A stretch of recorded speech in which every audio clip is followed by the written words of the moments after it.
ಎಲ್ಲರಿಗೂ ನಮಸ್ಕಾರ, ಸಸ್ನೇಹ ಪ್ರಣಾಮ. ಎಲ್ಲರಿಗೂ ಇರುವಂಥ ಒಂದು ಪ್ರಶ್ನೆ, busy life style, hectic schedules, gut ಬಗ್ಗೆ, ಆಂಗ್ಸೈಟಿ ಇಶ್ಯೂಸ್ ಬಗ್ಗೆ, ಬಿಕಾಸ್ ಆಫ್ ದಿಸ್ ತುಂಬ ಜನ ಹೆಲ್ತನ್ನ ಹಾಳು ಮಾಡ್ಕೊಳ್ತಿದ್ದೀವಿ. ಇದ್ರ ಬಗ್ಗೆ ಒಂದೆರಡು ಟಿಪ್ಸ್ನ ನೀಡಬೇಕಂದ್ರೆ can you just sum up any one of you? ಏನು ಮಾಡಬಹುದು? What is that something that is very beneficial and it is mandatory to do? ಆಂಗ್ಸೈಟಿನ ನಿಲ್ಲಿಸಬೇಕು ಅಂದರೆ, ಧಾವಂತ, ಆತಂಕ ತುಂಬ ಒದ್ದಾಡ್ತೀವಿ ಎಲ್ಲರೂ ಕೂಡ. So how to just go through it?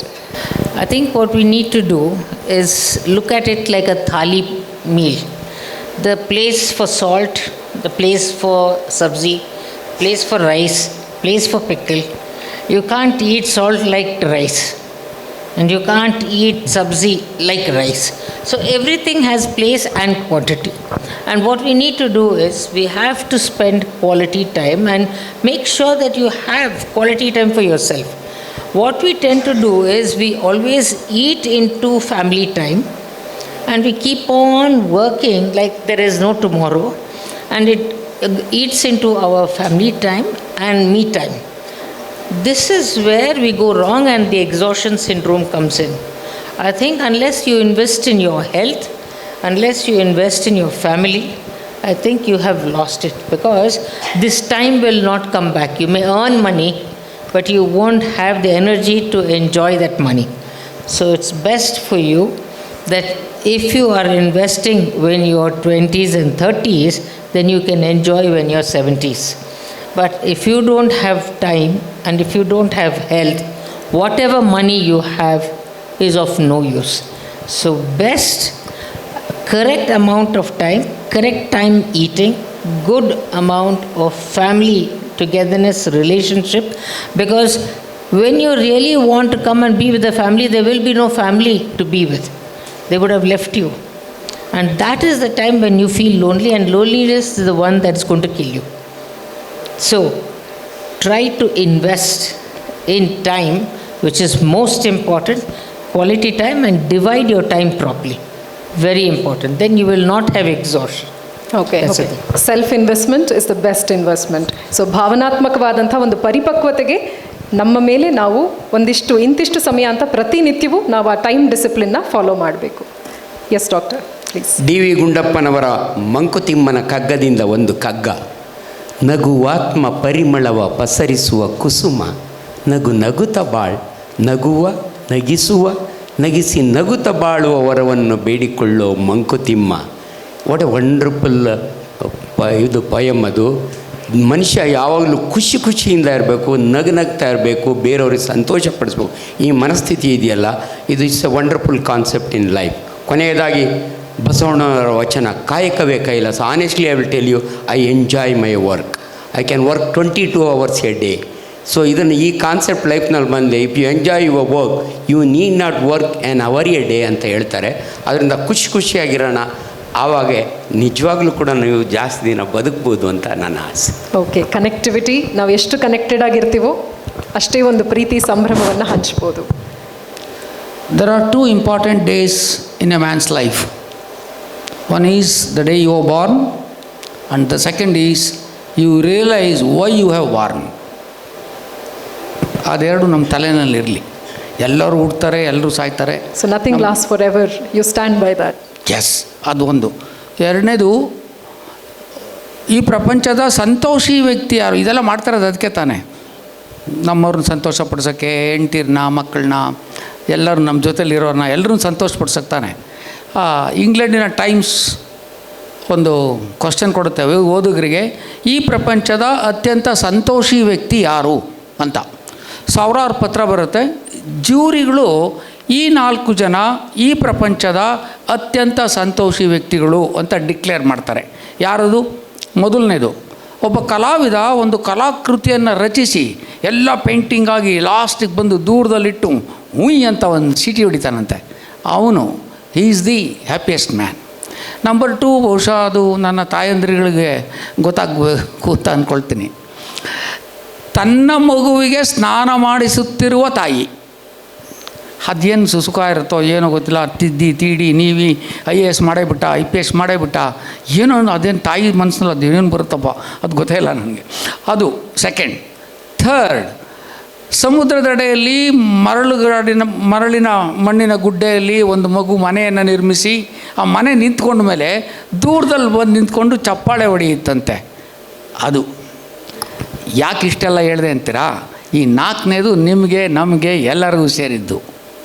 ತನ್ನ ಅತ್ಯಂತ ತೀಕ್ಷ್ಣ ಬುದ್ಧಿಮತ್ತೆ, ನಿಖರ ವಿವೇಚನೆ, ಅತ್ಯಂತ ಯೋಗ್ಯತೆಯಿಂದ ತನ್ನೆಲ್ಲ ಬುದ್ಧಿಮತ್ತೆಯನ್ನು ಉಪಯೋಗಿಸಿ ಒಬ್ಬ ಸಾಯುತ್ತಿರುವ ರೋಗಿಯನ್ನು ಬದುಕಿಸಿದ ವೈದ್ಯ. ಇದು 4ನೇದು ನಮಗೆ. ಕೆಳಗಡೆ ಒಂದು ಸಾಲು ಬರೀತಾರೆ, please note, money, power, sex has no role to play. ಸಂತೋಷವಾಗಿರೋಕ್ಕೆ ಇದು 3 ಬೇಕಾಗಿಲ್ಲ ರೀ. ಸಂತೋಷವಾಗಿರೋಕ್ಕೆ ಇದು 3 ಬೇಕಾಗಿಲ್ಲ. ಸೊ ಡಾಕ್ಟ್ರು ಪ್ರೊಫೆಷನ್ನೇ ಸಂತೋಷವಾಗಿರೋಕ್ಕೆ ನಮಗೆ ಮಾಡ್ಕೊಂಬಂದಿದೆ. ಇದನ್ನು ಒಂಚೂರು ಪೇಷಂಟ್ಸಿಗೆ ಟ್ರಾನ್ಸ್ಫರ್ ಮಾಡಿ, ಮೊದಲು ನೀವು ಅವ್ರ ಶೂಸ್ನಲ್ಲಿ, ನೀವು ಅಂದರೆ ನನ್ನನ್ನು ಸೇರಿಸಿ, ಮೊದಲು ಅವರ ಸಫರಿಂಗನ್ನು ಅವ್ರ ಶೂಸಲ್ಲಿ ನಿಂತ್ಕೊಂಡು ಆಮೇಲೆ ನನ್ನ ಶೂಸಿಗೆ ಬಂದು ಅವನನ್ನು ನೋಡೋವಂಥ ಒಂದು ಟ್ರಾನ್ಸ್ಫರ್ಮೇಷನನ್ನು ಡಾಕ್ಟ್ರ್ ಕಲ್ತ್ಬಿಟ್ರೆ ಖಂಡಿತ ಈ ಈ ಈ ಈ ಮನುಕುಲ, ಈ ನೆಲ ಇದೆಯಲ್ಲ, ಇದು ನಂದನವನ ಆಗೋದರಲ್ಲಿ ಖಂಡಿತ ಇಲ್ಲ. ಈ ಫೈರಿಂಗು ಗೀರಿಂಗು ಇವೆಲ್ಲ ಅತೃಪ್ತ ಮನಸ್ಸುಗಳ ಅಪ್ರಬುದ್ಧ ಪ್ರಲಾಪಗಳು ಅಷ್ಟೇ. ಏನೇನೋ ಮಾಡ್ತಾರೆ. ಇಲ್ಲ ಮನೆ ಬೆಂಗಳೂರಲ್ಲೇ ಎಷ್ಟು ಕೊಲೆ ಆಗೋಗ್ಬಿಟ್ಟು ಒಂದು ವಾರದಾಗ. ಅವಳು ಯಾರೋ ಗಂಡನ ಪ್ರಿಯಕರನ ಜೊತೆ ಸೇರಿ ಗಂಡನ ಕೊಂದ, ಇವಳು ಯಾರೋ ಸೂಟ್ ಕೇಸಲ್ಲಿ ಹಾಕ್ಕೊಂಡು ಹೋದ್ಲು, ಅವನು ಯಾರೋ ಅಯ್ಯೋ ಓದ್ಬಿಟ್ರೆ ನಮಗೆಲ್ಲ ಕ್ರಿಮಿನಲ್ ಆಗ್ಬಿಡ್ತೀವಿ ಅಂತ ಇಲ್ಲದೇ ಇರೋ ಐಡಿಯಾನೆಲ್ಲ ಕೊಟ್ಬಿಟ್ರು. ಅವಳು ಯಾವ ದೊಡ್ಡ ಪೊಲೀಸ್ ಆಫೀಸರು ಹಂಗೆ ನನ್ನ 4ರಷ್ಟಿದ್ದಾನೆ, 8 ಕೊಂದು ಹಾಕೋದು ಅಂದ್ರೆ ಏನು ರೀ ಅರ್ಥ? DGP, director general of police. Incidentally was my patient. ಯಾಕೆ ಹೇಳಿದೆ ಅಂದರೆ, ನೀವು ದಿನ ಪೇಪರ್ ಓದ್ಬಿಟ್ರೆ ನಾವು ಹೆಂಗೆ ಸಂತೋಷವಾಗಿರಬೇಕು ಅಂದರೆ ಹಂಗಿರಬಾರ್ದು ಅನ್ನೋದನ್ನು ಈ ಸಮಾಜ ನಮ್ಗೆ ಹೇಳ್ಕೊಟ್ಟಿದೆ. ನಾವೆಲ್ಲರೂ ವ್ಯಕ್ತಿ ನಿರ್ಮಾಣ ಕಾರ್ಯದಲ್ಲಿ ಸೇರಿಕೊಂಡಿದ್ದೀವಿ. ಡಾಕ್ಟ್ರುಗಳು ಪ್ರತಿಯೊಬ್ಬ ವ್ಯಕ್ತಿಯ ಒಳ್ಳೆಯ ನಿರ್ಮಾಣ, ಅದರಿಂದ ಒಳ್ಳೆಯ ಸಮಾಜ ನಿರ್ಮಾಣ, ಅದರಿಂದ ದೇಶ ನಿರ್ಮಾಣ. ಮೋದಿ ಒಬ್ಬನೇ ಮಾಡೋದಲ್ಲ, ಅದು ನಾವು ನೀವು ಎಲ್ಲರೂ ಮಾಡಲೇಬೇಕು. ಅವನು ಹೆಂಗೆ ಅಲ್ಲಿದ್ದಾನೆ ನೋಡ್ಕೊತ ಬಿಡಪ್ಪ, ನನಗೆ ಯಾಕೆ, ನೋ ವೇ ನಾನು ನನ್ನ ಕೆಲಸ ನಾನು ಮಾಡಲೇಬೇಕು. ಯಾರು ನೋಡಲಿ ಬಿಡಲಿ, character is what you are in dark ಅಂತ. ಅದರಿಂದ ನಾವೆಲ್ಲರೂ ನಮ್ಮನ್ನು ತನ್ನಂತೆ ಪರರ ಬಗೆದೊಡೆ ಕೈಲಾಸ ಭಿನ್ನಾಣವಕ್ಕೂ ಸರ್ವಜ್ಞ ಅಂತ ಹಂಗೆ ಇಟ್ಕೊಂಡ್ರೆ ಮೊದಲು ಡಾಕ್ಟ್ರಸು ಚೆನ್ನಾಗಿರಬೇಕು. ಯಾಕೆಂದ್ರೆ ನಾನಿನ್ನೂ ಇನ್ಶೂರೆನ್ಸ್ ಮಾಡಿಸಿಲ್ಲ, ಇಲ್ಲ ನನ್ನ ಹತ್ರ ಇನ್ಶೂರೆನ್ಸು. ಟಚ್ ವುಡ್ ಏನಾದ್ರು ಹೆಚ್ಚು ಕಮ್ಮಿ ಆಗಿಬಿಟ್ರೆ 5 ಲಕ್ಷ 10 ಲಕ್ಷ 15 ಲಕ್ಷ ಎಲ್ಲಿಂದ ತರೋದು ನಾವು? ನೀವು ನೋಡ್ಕೊತೀರಾ? ಥ್ಯಾಂಕ್ ಯು, ನಮಸ್ತೆ. That very human connect. Thank you so much. Dr. John, can you kindly guide us with gut intuitive powers and transformative healing and spirituality? Is there any connection with it? I think everyone has told enough now. There is nothing much to add. That's what I feel. Okay, so Thank you. just the intuition is what makes us feel do better things. Ma'am, ಕೊನೆಯದಾಗಿ ಏನಾದರೂ ಹೇಳಿ ಬಯಸೋಗಿದ್ರೆ the session is going to end. ನೀವು stress buster ಅಂದೆ, ನೀವು ಮಾಡೋ ಕೆಲಸನ ಪ್ರೀತಿಸು. ನಿಮಗೆ ಇಷ್ಟೊಂದು ಸಮಾಜ ನಮಗೆ ಪ್ರೀತಿ ವಿಶ್ವಾಸ ಎಲ್ಲ ಗೌರವ ಕೊಟ್ಟಿರೋದನ್ನು ಸಮಾಜಕ್ಕೆ ನಾವು ಮರುಕಳಿಸ್ಬೇಕು. ಸಮಾಜ ಸೇವೆ ಯಾವುದಾದ್ರೂ ಪ್ರೊಫೆಷನಿಂದ ಯಾವುದಾದ್ರೂ ರೀತಿಯಲ್ಲಿ ಸಮಾಜ ಸೇವೆ ನಾವು ಮಾಡಬೇಕು. ಅವ್ರನ್ನ ಖುಷಿಯಾಗಿಡೋದು. ಆವಾಗ ಏನಾಗುತ್ತೆ, ಒಂದು showing gratefulness to the society which has made us what we are today. ಅದು ಒಂದು. ಆಮೇಲೆ ಇಡೀ ದಿನ ಎಲ್ಲ ಕೆಲಸ ಮಾಡಿದರೆ ಅದು ಕ್ವಾಲಿಟಿ ಟೈಮ್ ಫ್ಯಾಮಿಲಿಗೆ ಕೊಡೋದು, ಕ್ವಾಲಿಟಿ ಟೈಮ್ ನಿಮಗೋಸ್ಕರವಾಗೇ ಇಟ್ಕೊಳ್ಳೋದು. ಆಮೇಲೆ ಎಂಡ್ ಆಫ್ ದಿ ಡೇ ನಾ ಯಾವಾಗಲೂ ಇಡೀ ದಿನ ಎಲ್ಲ ಕೆಲಸ ಮಾಡಿದ ಮೇಲೆ ಇಟ್ ಈಸ್ ಮೀ ಟೈಮ್ ಅಂತ ಒಂದಷ್ಟು ಟೈಮ್ ನನಗೋಸ್ಕರ ಏನೇನು ಮಾಡಿದೆ, ನಾಳೆ ಏನು ಮಾಡಬೇಕು, ಕಂಪ್ಲೀಟಾಗಿ ಬೇರೆ ಎಲ್ಲ ಮರೆತು some relaxation, may be reading something, ಅಥವಾ ಒಳ್ಳೆ ಇದರದ್ದು ಅವ್ರು ಹೇಳ್ದಂಗೆ ನೆಗೆಟಿವ್ ಥಿಂಗ್ಸನ್ನು ಹೇಳ್ತಾ ಇರೋವಂಥ ಪ್ರೋಗ್ರಾಮ್ಗಳನ್ನ ಬಿಟ್ಟು ಪಾಸಿಟಿವಿಟಿ ಕೊಡೋವಂಥ ಒಂದು ಪ್ರೋಗ್ರಾಮ್ಸು. ಈ ಥರ ಸ್ವಲ್ಪ ನೀವು ರಿಲ್ಯಾಕ್ಸೇಷನ್, ಮೈಂಡ್ ಡೈವರ್ಷನ್ನು ನಮ್ಮದೇ ಆದ ಒಂದು ಸಮಯ. ಸ್ವಲ್ಪ ಈಗ ನಾವು ಇಷ್ಟೆಲ್ಲ ಸಂಪಾದಿಸ್ತೀವಿ, ಎಲ್ಲ ಮಾಡ್ತೀವಿ. ಕಾಮಿನಿ ರಾವ್ ಹೇಳ್ದಂಗೆ ಇಷ್ಟೊಂದು ಸಂಪಾದಿಸಿದ ದುಡ್ಡು ಉಪಯೋಗ ಇಲ್ಲ, ನೀವು ಖುಷಿಯಾಗಿರಲಿಲ್ಲ. ನಿಮಗೋಸ್ಕರ ಖರ್ಚು ಮಾಡ್ಕೊಳ್ಳೋದು, ನಿಮ್ಮ ಖುಷಿ ಖರ್ಚು ಮಾಡೋದಕ್ಕೆ ಯೋಚನೆ ಇಲ್ಲದೆ, ಸಂಕಟ ಇಲ್ಲದೆ ನಿಮಗೋಸ್ಕರ ಖರ್ಚು ಮಾಡ್ಕೊಳ್ಳಿ. ಅದು ಮಹಿಳೆಯರಿಗೆ, ಲೇಡೀಸ್ಗೆ ಹೇಳಬೇಕು ಅಂತ ಹೇಳಿದ್ರೆ, ಎಲ್ಲದಕ್ಕೂ ನಾವು ಇನ್ನೊಬ್ರಿಗೋಸ್ಕರನೇ ಮಾಡ್ತೀವಿ, ನಮಗೋಸ್ಕರ ಮಾಡ್ಕೊಳ್ಳೋದು ಭಾಳ ಕಡಿಮೆ. ಅದರೊಳಗೆ ಖುಷಿಯಿಂದ ನಿಮಗೋಸ್ಕರನೇ 1% ಆಫ್ ಯುವರ್ ಅರ್ನಿಂಗ್ಸ್ ಆದರೂ ನೀವು ನಿಮಗೋಸ್ಕರ ಮಾಡ್ಕೊಳ್ಳಿ. ನಿಮ್ಮದೇ ಆದ ಟೈಮು, ಮೀ ಟೈಮ್ ಅಂತ ಇಟ್ಕೊಳ್ಳಿ. ಸಮಾಜಕ್ಕೆ ವಾಪಸ್ಸು ನೀವು ಕೊಡುಗೆಯಾಗಿ ಕೊಡಿ ಅದನ್ನು. So there lies your happiness and relaxation. Thank you so much.